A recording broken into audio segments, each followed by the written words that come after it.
Ons gaan saam lees uit die woord van die Here uit Romeine hoofstuk 8.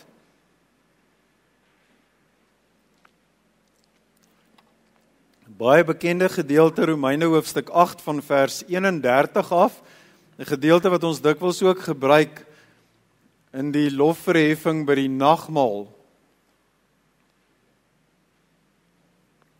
Romeine 8, ons gaan lees van vers 31 tot 39.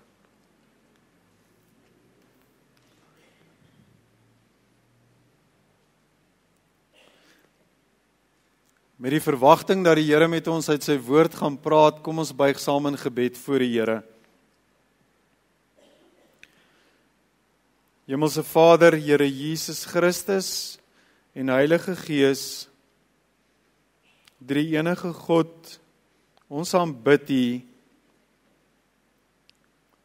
En ons het vanoggend hierdie gebed in ons hart, lewe in ons en gebruik ons tot U eer. Laat ons die geur van U teenwoordigheid versprei oral waar ons in hierdie wêreld beweeg.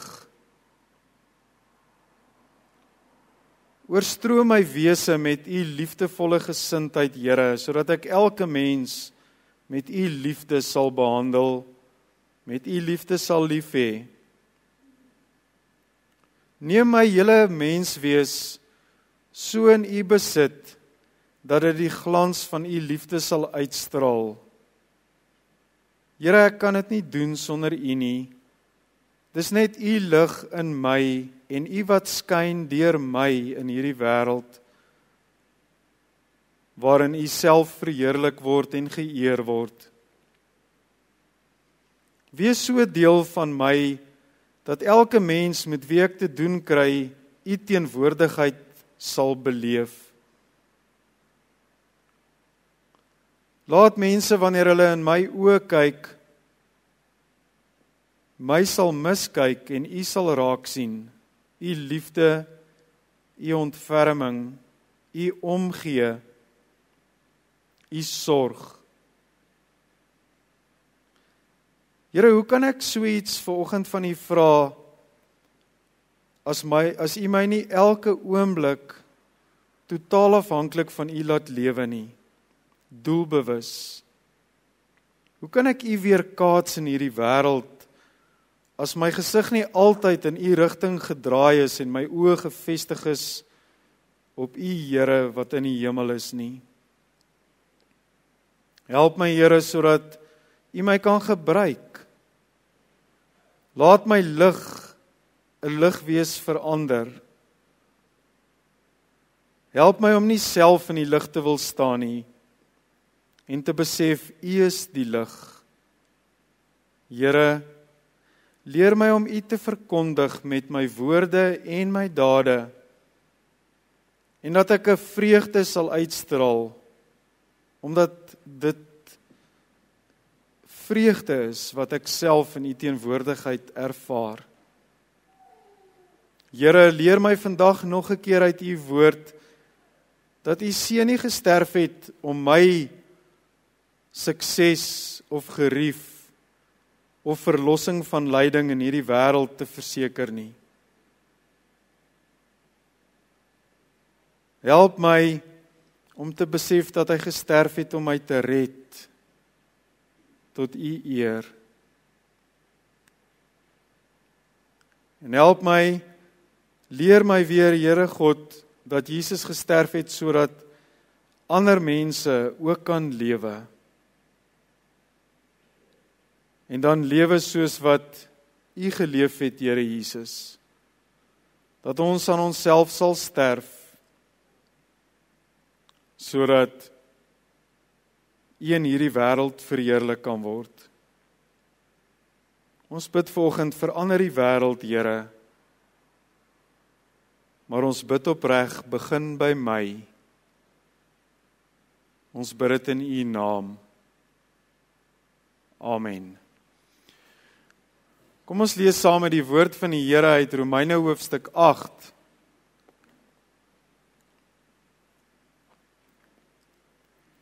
Wat is nou ons gevolgtrekking oor al hierdie dinge? Dit: God is vir ons, wie kan dan teen ons wees? Hy het sy eie seun nie gespaar nie, maar hom oorgelewer om ons almal te red.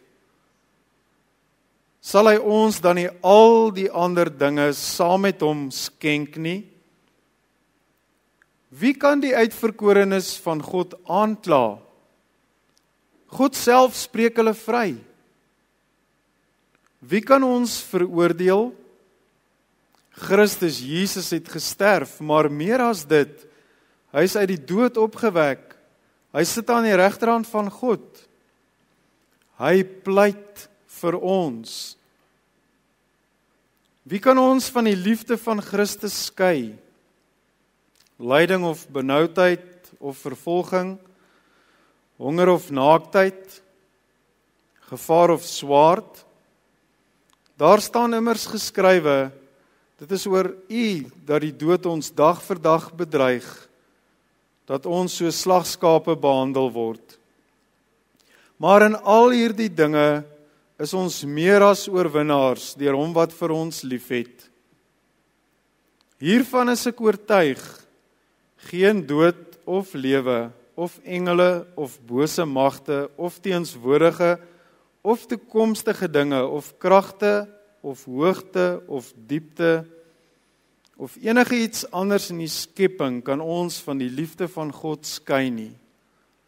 Die liefde wat daar is in Christus Jesus, ons Here. Ek lees weer vers 31. Wat is nou ons gevolgtrekking oor al hierdie dinge? Dit. God is vir ons. Wie kan dan teen ons wees?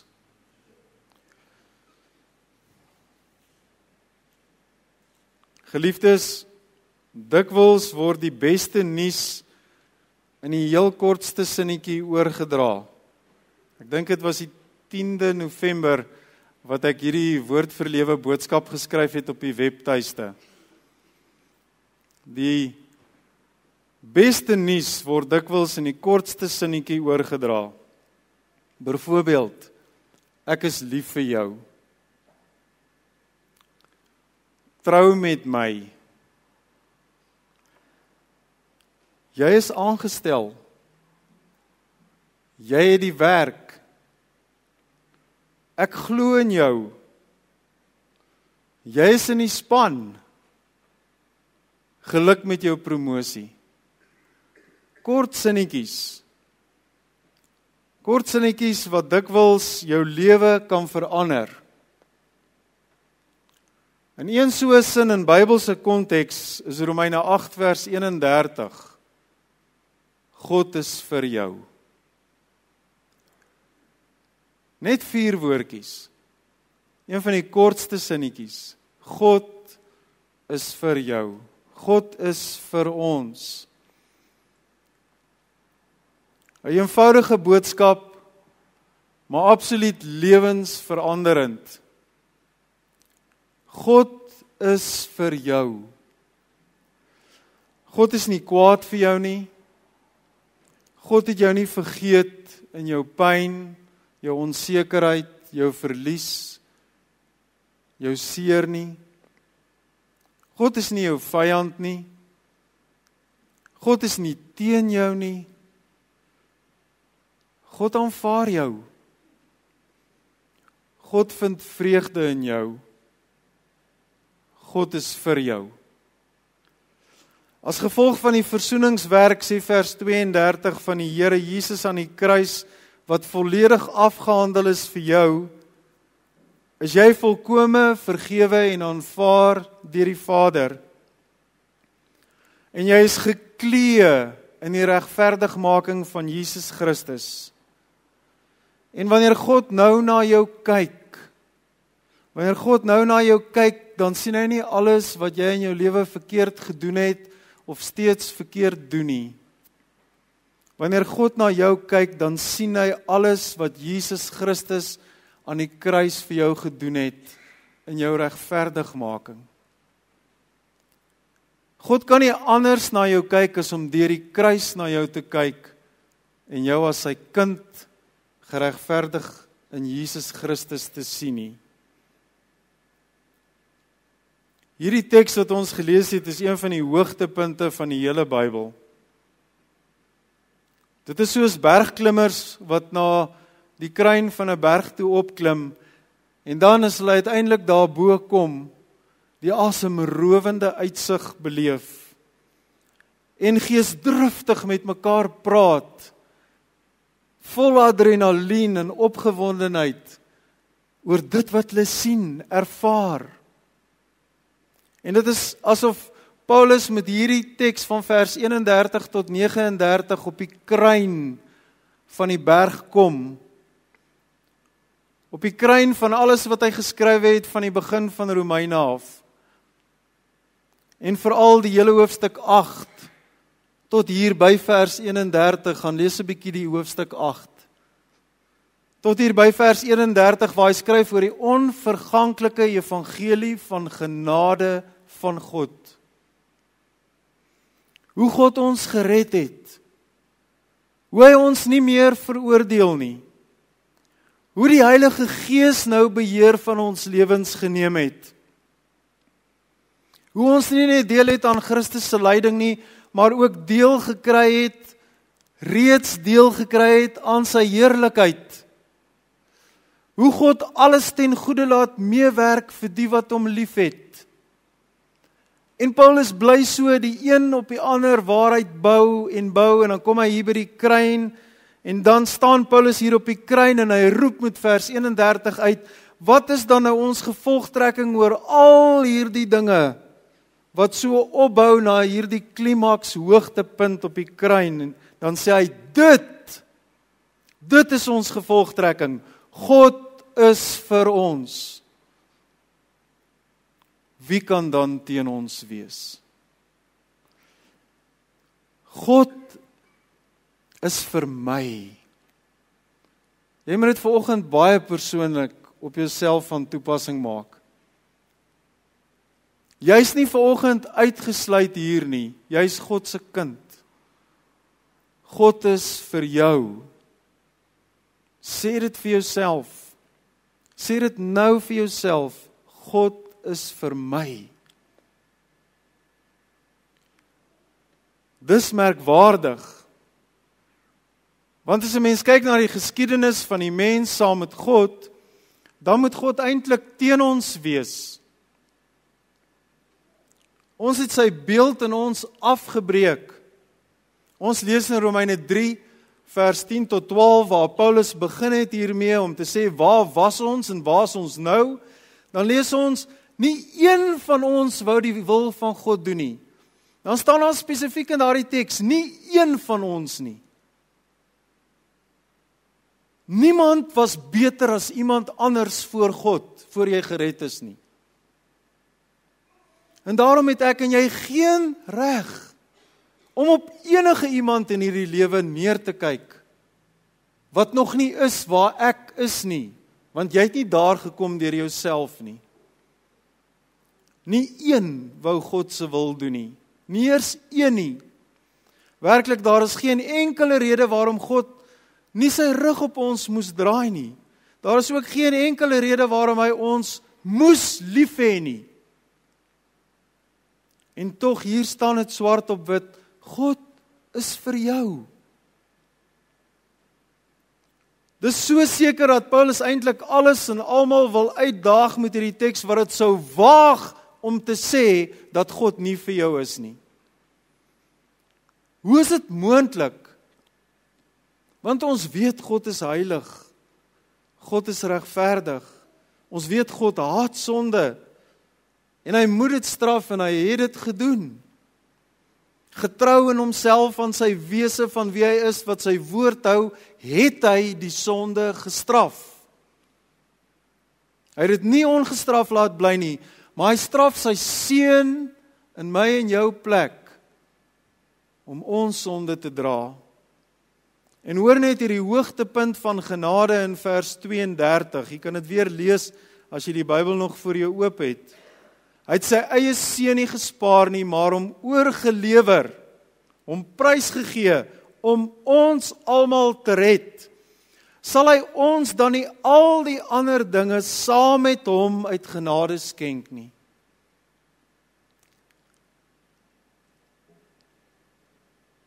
Selfs meer as dit, vers 34. Jesus is uit die dood opgewek. Hy sit aan die regterhand van God. En kyk wat sy woorde staan daar dan. Hy pleit vir ons aan die regterhand van God. Hy pleit vir jou. Jesus tree in vir jou by die Vader. Want God is vir jou. Geen wonder nie dat Paulus in die een vers na die ander hierdie uitdagings kom rig. Dat hy as ware sê, wie van julle wil met my hieroor kom stry? Vers 31, wie kan dan teen ons wees? Vers 33, wie kan ons wat die uitverkorenes van God is, aankla? Vers 34, wie kan ons veroordeel? Vers 35, wie kan ons van die liefde van God skei? Niemand nie. Niks nie. Want jy's in die liefdesgreep van God. En Johannes 10 sê, niks kan jou uit dit uitruk nie. Jy's in God se liefdesgreep. Hy hou jou vas. Hy's vir jou. Hy het jou lief. Hy sorg vir jou. Paulus sê, hiervan is ek oortuig. Vers 38. Hiervan is ek seker. Kom ons dink so 'n bietjie oor die lewe waarin ons leef. Waarvan kan 'n mens nog in hierdie lewe seker wees? Werklik seker wees. Kan ek dit nog sterker stel, waarvan kan jy absoluut seker wees in hierdie lewe? Jou gesondheid. Vandag gesond, môre dodelik siek. En intensief. Veg vir jou lewe. Een motorongeluk verander in 'n oomblik jou lewe. Hoe lank is Tom se naam al op ons gebedsbrief? In een oomblik het sy lewe verander en almal wat vir hom lief is. Jou welvaart, kan jy daarvan seker wees? Vandag het jy so baie, môre verloor jy alles. Alles. Moenie dink jy het geld in die bank nie. Is dit jou sekerheid? Jou menseverhoudinge? Selfs die innigste liefdesverhouding kan omslaan in verlies, in hartseer, selfs bitterheid. Wie jy die meeste vertrou kan jou in die rug steek. Jou lewe, kan jy seker wees van jou lewe? Wie van julle kan vandag vir my swart op wit skryf, dat jy môre gaan opstaan? Waarvan kan jy in hierdie lewe seker wees? Enige iets kan met jou gebeur. Jy kan eintlik net van een ding seker wees, en dis hoekom die Afrikaanse spreekwoord sê, iets is doodseker. Jy kan net seker wees daarvan dat jy eendag sal doodgaan. Maar is dit regtig al waaroor ons in hierdie lewe seker kan wees?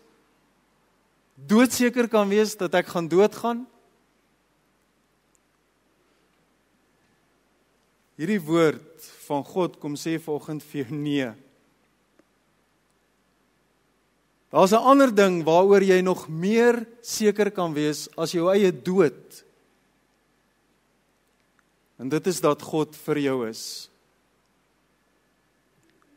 Dit is hierdie een ding waarvan jy die sekerste van alles kan wees. Vers 38 skryf Paulus, hiervan is ek oortuig. Hiervan is ek seker. En as hy Afrikaans geken het, sou hy ook seker sê doodseker. Dis die sterkste woord wat Paulus hier in die Grieks kan gebruik om te sê iets is waaragtig, seker en waar en dit staan vas sonder 'n greintjie van onsekerheid en dit is gegrond op die totale waarheid self. Wat is dit? Wat so seker kan wees, Paulus? Paulus, waarvan kan jy so oortuig wees? Bo alle twyfel. Wat staan op alle waarheid? Dit, dubbelpunt, sê Paulus hier in die woord. Niks kan jou van die liefde van God skei nie. God is vir jou. Verse 35 en 39, niks kan ons van die liefde van God skei nie. Niks nie. Ons is in God se genadige liefdesgreep. En let op die begrippe wat Paulus in vers 35 gebruik. Dis alles begrippe wat kenmerkend is van baie swaar kry. Paulus dryf nie hier op die oppervlakte hieroor nie. Hy gaan na dit wat jou die seerste kan maak. Dit wat jou regtig die seerste kan maak. En hy sê hieroor lyding, benoudheid, vervolging, honger, naaktheid, gevaar, swaard. So al hierdie dinge, vra Paulus, al hierdie katastrofes van die lewe, jou selfs net so bietjie van God se liefde kan wegskuif. Nee, nooit nie. En dan gaan hy verder in vers 38, en hy stapel die een na die ander groot mag op, wat soos 'n bedreiging, soos 'n bose aanslag na jou toe kan kom. Nie daai lyding en goed wat hier diep binne in jou is, en wat te doen het met jou menseverhoudinge, jou siekte, jou verliese wat jy beleef in jou lewe nie. Hy gaan na groot dinge toe, wat ons dikwels belewe as 'n krag of 'n mag, wat 'n bose mag is wat my bedreig, of 'n krag wat my aanval, dood, lewe, engele, bose magte, enige teenswoordige ding waaraan jy nou kan dink, enige toekomstige ding waarvan jy nog nie eers weet nie, kragte, enige krag, hoogte, diepte, en dan is dit asof Paulus nie meer weet wat om nog alles by te voeg nie, want dit voel vir hom maar die totale skepping hiermee omvat. Dan sê hy, of enige iets anders in die skepping kan jou van die liefde van God skei nie. Niks nie. Sê dit vanoggend vir jouself. Want hier staan dit swart op wit in die woord van God. Ek. Sê dit vir jouself, ek is in die liefdesgreep van God. Hy hou my vas. God is vir my. Wat maak jou bang in hierdie lewe? Wat knaag aan jou? Wat laat jou bekommer of sleg slaap? Hierdie dinge kan nie uit 'n mens se lewe weggewens word nie. Ons kan nie sê omdat God ons liefhet, ervaar ons nie hierdie goed in ons lewe nie. Ons kry swaar. Ons kry seer. Ons ervaar verlies. Ons ervaar onsekerheid, moedeloosheid. Hierdie dinge is daar. Ons kan nie mekaar maar liggies paai en sê, ignoreer dit maar, daar's ander dinge wat lig in hierdie lewe is nie. Hierdie dinge is daar, maar as jy's in die konteks van hierdie dinge, wat Paulus al hierdie goed noem, en hy kom sê, onthou, dit kan jou nie van God se liefde skei nie. Dis die belangrike. Al is dit daar. Al is jou gemoedstoestand vanoggend swak. Al is jy vanoggend hier waar jy sit of staan, emosioneel regtig kwesbaar. Al voel jy tans in jou lewe baie ongelukkig, alleen selfs, neerslagtig, depressief, onseker. Al is jy vanoggend tot die dood toe moeg, sat, dan kan ons vir mekaar sê, dit is so. Nie een van ons kan ontken, dat jy vanoggend so voel en dit beleef nie. Dis op hierdie oomblik die werklikheid in jou lewe. Maar weet dit, sê Paulus hier, dit kan jou nie van God se liefde skei nie. In dit moet jy weet, God is vir jou. Hierdie sekerheid is meer as 'n geborge gevoel wat jy maar net kry. En dit word nie bepaal deur jou omstandighede wat rondom jou gebeur, waaroor jy ook nie beheer het nie. En dit berus nie op jou gemoedstoestand wat dan daar is en dan daar is nie. Hierdie sekerheid is gegrond in Christus. Hierdie waarheid kom van God self volgend na jou toe. Hierdie sekerheid lê nie binne in jou nie, God dank, maar buite jouself in die objektiewe waarheid van die beloftes van God se woord. God se woord wat hy hou. God se waarheid, swart op wit, wie hy is. God se heilsdade in Christus, wat hy reeds vir jou gedoen het, vers 32. En die Here sal jou telkens weer hierdie sekerheid gee, keer op keer. Jy moet dit volgend weet, jou lewe is 'n gawe uit sy hand. Daarom is hy vir jou. Daarom het hy jou so lief. Daarom kan niks jou uit sy liefdesgreep losruk nie. Inderdaad, sê vers 32, hy het sy eie seun nie gespaar nie vir jou. Hy het hom oorgelewer om jou te red. Meer nog, hierdie seun wat hy oorgelewer het om jou te red, het hy verhef en sit nou aan sy regterhand. En wat doen hy daar? Hy tree in vir jou. Hy pleit vir jou persoonlik.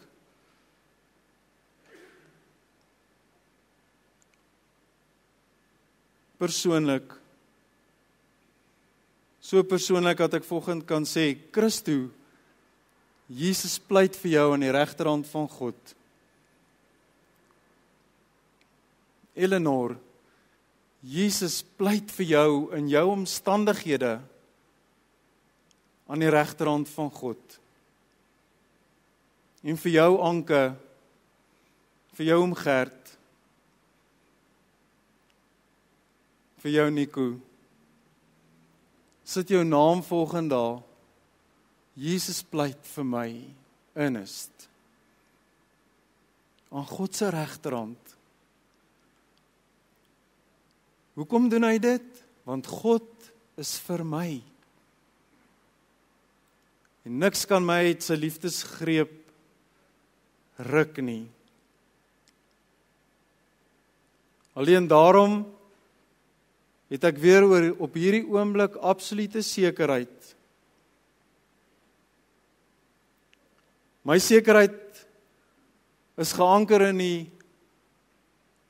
die onverganklike liefde van die Vader vir my.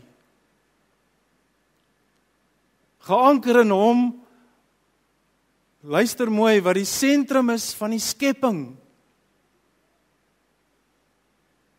Ons is opgewonde, is ons 'n klein tuigie op 'n komeet neersit. Ek dink God glimlag vir ons. Hy is die sentrum van die skepping. En hierdie sekerheid in hom vergaan nooit nie. In hom wat ewig en almagtig is. Ja, my sekerheid is geanker in die onwankelbare wese van God self. En daarom kan ek vanoggend sê, laat die storms maar kom. Soos wat Dawid hier in die begin gesê het, laat die oormag maar kom. En geen stadsmuur is vir my te hoog om oor te kom nie, vir dit waantoe die Here my stuur nie. En laat die bootjie maar skud en kantel en water skep. En laat die sirenes maar loei hier in die strate. En laat die aandelemark maar val. En verlies in my lewe sal kom. En siekte sal kom. En lyding sal kom. Maar wanneer dit alles verander en alles onseker is, en alles rondom my besig is om te vergaan, dat ek dit in my eie lyf en in my eie wese kan beleef, dan weet ek, God se liefde vir my bly staan.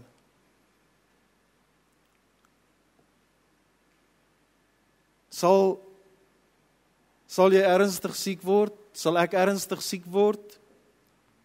Dalk, wie weet. Sal jy of jou kinders in 'n krisis beland? Moontlik. Wie weet? Kan jy dalk in hierdie land 'n stukkie misdaadgeskiedenis word? Dis moontlik. Kan jy jou werk verloor?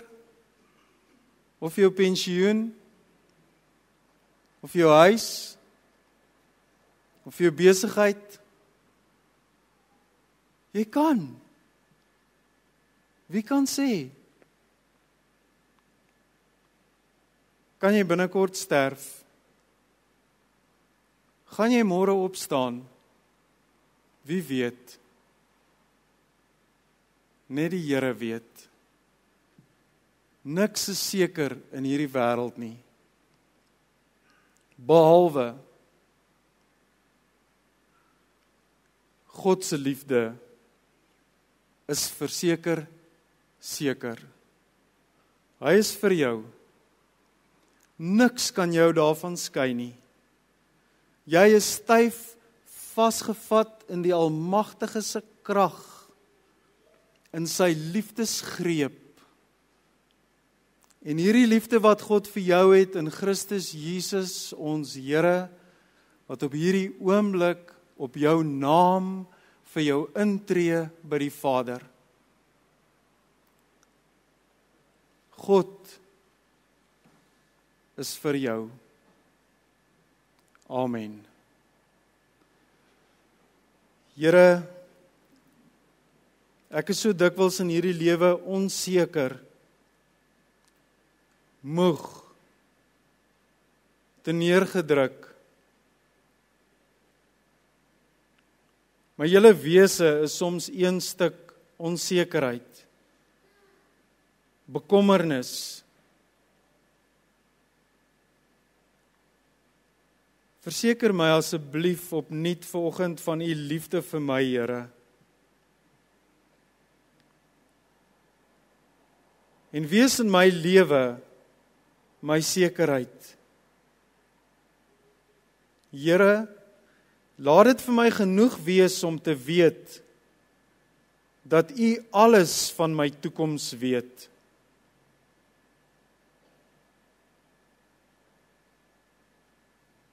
Maak asseblief u self my anker en maak my vas aan u. U is my skuilplek. U alleen, Here, is my rots. Ek dank U dat ek hiervan vanoggend absoluut seker kan wees. U is vir my. Niks kan my van U liefde skei nie. Dankie dat ek deur alles in hierdie lewe dit kan weet. Ook wanneer ek sukkel om te bid. Ook wanneer ek U wil glad nie verstaan nie. Ook wanneer ek worstel met klein geloof. Dankie dat ek kan weet U is vir my. En niks kan my van U liefde skei nie. Ek is in U liefdesgreep U hou my vas. Dit is vir my meer as genoeg, Here. Meer as genoeg. Amen. Ontvang vanoggend die seën van die Here uit Sefanja hoofstuk 3. Wees met alles wat jy is, vrolik en bly. Die Here het 'n einde gemaak aan jou straf. Die Here is by jou, jy hoef niks te vrees nie.